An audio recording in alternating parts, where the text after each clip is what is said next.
नमस्कार साथियों, स्वागत है आपका अपने चैनल स्टार ऑनलाइन स्टडी पर। और आज हम बात करेंगे एक महत्वपूर्ण विषय पर जो हाल ही में इजराइल और हमास के मध्य एक विवाद चल रहा है। तो उसके बारे में हम बात करेंगे कि हमास और इजराइल का विवाद क्या है। इसके पूर्ण रूप से हम इसमें देखेंगे कि यहाँ पर किस तरीके से चल रहा है। तो चलिए पहले हम बात करते हैं कि इजराइल कहाँ पर है। तो जो इजराइल की भूमिका है उसमें देखिए जी, ये इजराइल का एरिया आता है जी, यहाँ से लेके यहाँ तक। और ये जो एरिया है इजराइल का है, इसके पड़ोस में जॉर्डन है, इजिप्ट है, सीरिया है, लेबनान है। अगर हम देखें कि जो इजराइल है एक छोटा सा देश है और ये फ़लस्तीन के साथ इसका विवाद चल रहा है। और ये बीच में जो ये वाला हिस्सा है ये फ़लस्तीन का है। अगर हम इसमें विस्तार से देखें तो ये मेडिटेरियन सी है, यानी भूमध्य सागर है। और जो यहाँ पर गाजा पट्टी के बारे में अभी जो विवाद उत्पन्न हुआ है वो क्या है उसके बारे में देखते हैं। उससे पहले ये देखते हैं कि विवाद शुरू कहाँ से हुआ और गाजा पट्टी क्या चीज़ है। पहले तो हम देखते हैं गाजा पट्टी है क्या चीज़। देखिए जी, गाजा पट्टी अगर हम देखें तो ये वाला एरिया है, 41 किलोमीटर लंबी ये पट्टी है यहाँ पर अगर हम देखें। और इसमें अगर हम देखें तो 10 किलोमीटर इसकी चौड़ाई है और ये गाजा पट्टी कहलाती है। इसकी तरफ दक्षिण में इजिप्ट है और ऊपर में लेबनान है और यहाँ पर इजराइल पड़ोस में पड़ता है। अगर हम यहाँ पर देखें ये विवाद कहाँ से है, ये एक ओर से भूमध्य सागर से गिरा हुआ है और तीन ओर से किससे गिरा हुआ है, इजराइल से गिरा हुआ है। एक गाजा पट्टी है, मुस्लिम समुदाय से संबंधित है। फ़लस्तीन के लोग यहाँ पर निवास करते हैं। हमास एक कह सकते हैं यहाँ पर एक ग्रुप है जो फ़लस्तीन की आज़ादी की मांग कर रहा है, यानी जो इजराइल ने कब्जा कर लिया है उसको छुड़ाने के बारे में प्रयास कर रहा है। तो चलिए हम इसी विस्तार से बात करते हैं क्या विवाद है। तो सबसे पहले बात करते हैं कि जो गाजा एक कोस्टल स्ट्रिप है यानी गाजा पट्टी है, वो क्या है, भूमध्य तट के साथ पुराने व्यापारिक और समुद्री मार्गों पर स्थित था। देखिए पहले ये क्या बिल्कुल समुद्री मार्ग पर स्थित था। अब बात आती है कि कहाँ पर था। ये देखिए ये बिल्कुल समुद्री मार्ग लगता है यहाँ पर। अगर हम यहाँ देखें ये पूरा का पूरा समुद्री मार्ग होता है। ये 1917 से पहले ऑटोमन एम्पायर का हिस्सा होती थी। उसके बाद ये ब्रिटिशर्स के पास जाती है। ब्रिटिशर्स जब सेकेंड वर्ल्ड वॉर के समय युद्ध में उलझे हुए थे तो इन्होंने सऊदी को भी बोला कि हम ये जो इजराइल वाला क्षेत्र है ये हम आपको दे देंगे।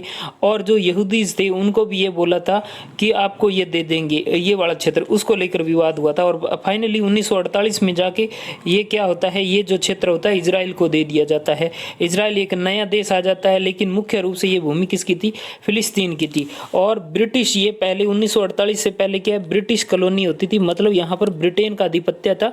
और 1948 से पहले अगर 1917 के बीच की बात करें वो ब्रिटिश कॉलोनी थी और 1917 से पहले ऑटोमन एम्पायर का हिस्सा हुआ करती थी। और 1948 में यहाँ पर एक नया स्टेट बन गया जिसे इजराइल स्टेट के नाम से जाना जाता है। और इजराइल अपने पड़ोसियों से इस युद्ध कर रहा था। देखो सीरिया, लेबनान, सऊदी के साथ युद्ध कर रहा था, तो चारों तरफ से घिरा हुआ था। तो यहाँ से क्या जो फिलिस्तीनी थे उन्होंने गाजा में आके शरण ले ली थी। और जो मिस्र की सेना थी उन्होंने 25 मील यानी लगभग 40 किलोमीटर का जो एरिया था, एक संकीर्ण पट्टी थी, उस पर कब्जा कर लिया था। और अगर हम देखें तो वो दक्षिण की तरफ थे और जो लोग थे उन्होंने भागकर शरणार्थियों ने जो शरणागत ली थी वो कहाँ पर ली थी, वो ली थी यहाँ पर गाजा पट्टी में। और पहले देखें तो इसकी जो जनसंख्या थी वो 2 मिलियन के लगभग थी, लेकिन जब शरणागत आने के बाद में ये 2 लाख और बढ़ गई। इस तरीके से अगर आज हम देखें तो यहाँ पर जो ये क्षेत्र है ये गाजा पट्टी जिसे बोला जाता है, यहाँ पर लगभग 23 लाख के करीब जनसंख्या निवास करती है। और ये मुस्लिम समुदाय से यहाँ ज्यूज लोग रहते हैं। इजराइल में जो सबसे बहुल्य क्षेत्र है वो ज्यूज लोग हैं। अगर हम बात करें यहाँ पर इजिप्ट है और ऊपर लेबनान है। और अगर देखें इसके बिल्कुल यहाँ पर सीरिया भी पड़ जाता है, यहाँ पर बिल्कुल नीचे जॉर्डन है, यहाँ इजराइल का एरिया आ जाता है, तो इजराइल आ जाता है और इजराइल के बिल्कुल नीचे जॉर्डन है। अगर हम देखें कि ये विवाद उत्पन्न क्यों हुआ है, अभी हाल फिलहाल कभी भी युद्ध की घोषणा हो चुकी है। आपको पता है कि 5000 गोले दागे गए थे। अब बात आती है कि जो हमास का युद्ध हुआ था वो कब से ये ग्रुप बन के सामने है। तो ये बात आती है 1967 की। 1967 के अंदर इजरायली सेना कब्जा कैसे करती है, जो मिडल ईस्ट वॉर चल रहा था, यानी जो मिडल ईस्ट जो अरब वाली वॉर चल रही थी उसमें इजराइल ने गाजा पट्टी पर कब्जा कर लिया था।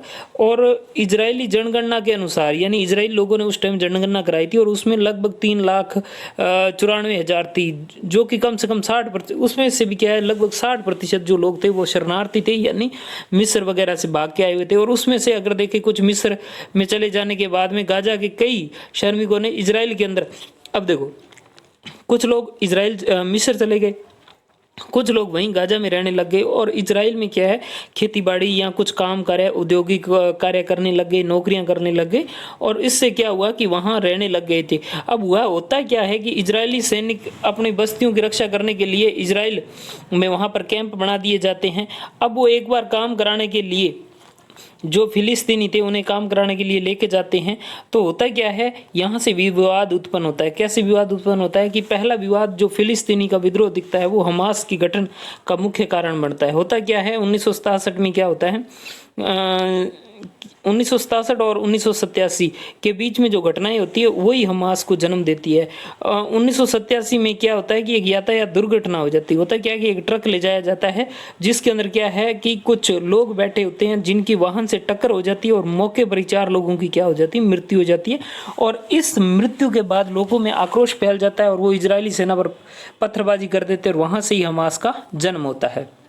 आज आप देख रहे हो हमास एक टेररिस्ट ग्रुप के रूप में ट्रीट किया जा रहा है, और इनका जो विवाद है जो हमास है, अभी आपको पता है कि इस क्षेत्र के अंदर आपको देखने को मिलेगा कि यहाँ पर जो इजरायली सेना के द्वारा खाली करवाया जा रहा है कि आप यहाँ से दक्षिण की ओर चले जाइए, जितने भी लोग हैं उन्हें 24 घंटे का समय दिया गया था कि आप 24 घंटे में जल्दी से जल्दी खाली कर दीजिए। तो यहाँ पर लोग अपने घर छोड़ने के लिए मजबूर हो रहे हैं। अब यहाँ से क्या कर रखा है इजराइल ने, इस जगह से पूरा ब्लॉक कर दिया है, यहाँ चारों तरफ टैंक ही टैंक लगा दिए हैं, और इजराइल का मंशा यही है कि हम जो उत्तरी गाजा उसको खाली कराएं और अपने कब्जे में लें। अभी संयुक्त राष्ट्र संघ ने भी कहा है कि आप ऐसा स्टेप मत उठाइए, क्योंकि बहुत कम समय में यहाँ से लोग यहाँ पर विस्थापित नहीं हो सकते हैं। अगर आप देखो बिल्कुल छोटी सी है, ये 41 किलोमीटर लंबी पट्टी है और ये 10 किलोमीटर चौड़ी, इतनी सी जगह पर सबसे ज़्यादा 23 लाख के करीब लोग रहते हैं।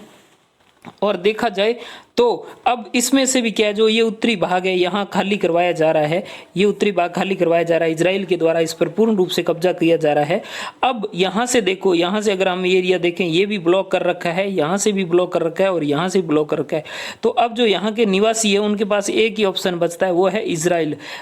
इजराइल तो जा नहीं सकते, इजिप्ट जाने का एक ही रास्ता बता है। तो अब मजबूरी में इजिप्ट क्या करेगा, अपना बॉर्डर खोलना पड़ेगा उनके लिए, क्योंकि इजराइल के लोग जो इस मुस्लिम कम्युनिटी है उनको एक्सेप्ट नहीं करेंगे, लेकिन इजिप्ट के अंदर मुस्लिम समुदाय है तो उन्हें मजबूरन करना पड़ेगा।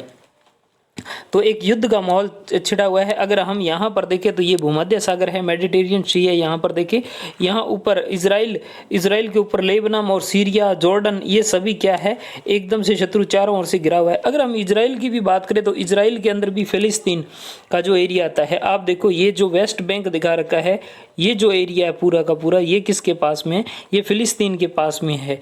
तो यहाँ पर अभी फिलिस्तीन है, लेकिन धीरे धीरे इजराइल कब्जा करता जा रहा है और यानी ऑक्यूपाइड करता जा रहा है। आगे देखते हैं किस तरीके से क्या होता है। अगर हम देखें तो ये जो एरिया है, यहाँ पर अभी हाल फिलहाल युद्ध के बादल मंडरा रहे हैं। यहाँ पर जो है वो कब्जा करना चाहता है, कौन है, इजराइल इस क्षेत्र पर करना चाहता है कब्जा। अब देखते हैं आगे क्या होता है। फिलहाल जो यहाँ के जो गाजा पट्टी के हैं उनको यहाँ भेजा जा रहा है, और जो हमास ग्रुप है वो लगातार कह रहा है कि आप अपना जो जगह है वो मत छेड़िए, अपने घरों में रहिए। अब देखने वाली बात होगी कि किस तरीके से क्या है, जो यहाँ का क्षेत्र है वो किस तरीके से खाली किया जाए। इतना क्षेत्र खाली करवाया जा रहा है, उनको दक्षिण की तरफ भेजा जा रहा है। निश्चित रूप से लोगों को अब विस्थापित होना पड़ रहा है, क्योंकि वो अपने परिवार को नहीं छोड़ना चाहते। तो ये हमास और इजराइल के बीच में एक विवाद है, जो आने वाले समय में कई देश, जैसे यहाँ के अगर हम बात करें, ये इजराइल पड़ता है, इजराइल बिल्कुल पास में पड़ता है, ऊपर सीरिया है और यहाँ पर इजिप्ट और सऊदी जैसे देश जो मुस्लिम, लगभग 50 से ऊपर जो मुस्लिम समुदाय के देश है, वो इस बात से बहुत नाराज है कि इजराइल कब्जा कर रहा है। यानी जो अब तक उन्होंने जो लगभग 5000 मिसाइलें दागी थी, किसने, हमास ने, किसके ऊपर दागी थी, वो इजराइल के ऊपर दागी गई। यहाँ से अगर देखें तो 5000 के, और इजराइल के सैनिकों को भी बंधक बना लिया गया था। तो उसके बदले बदले में इजराइल ने यहाँ पर भी बॉम्बिंग की थी, तब तक तो ठीक था। लेकिन अब यूएसए ने भी ये कहा है कि आप इसको ऑक्यूपाइड मत करना।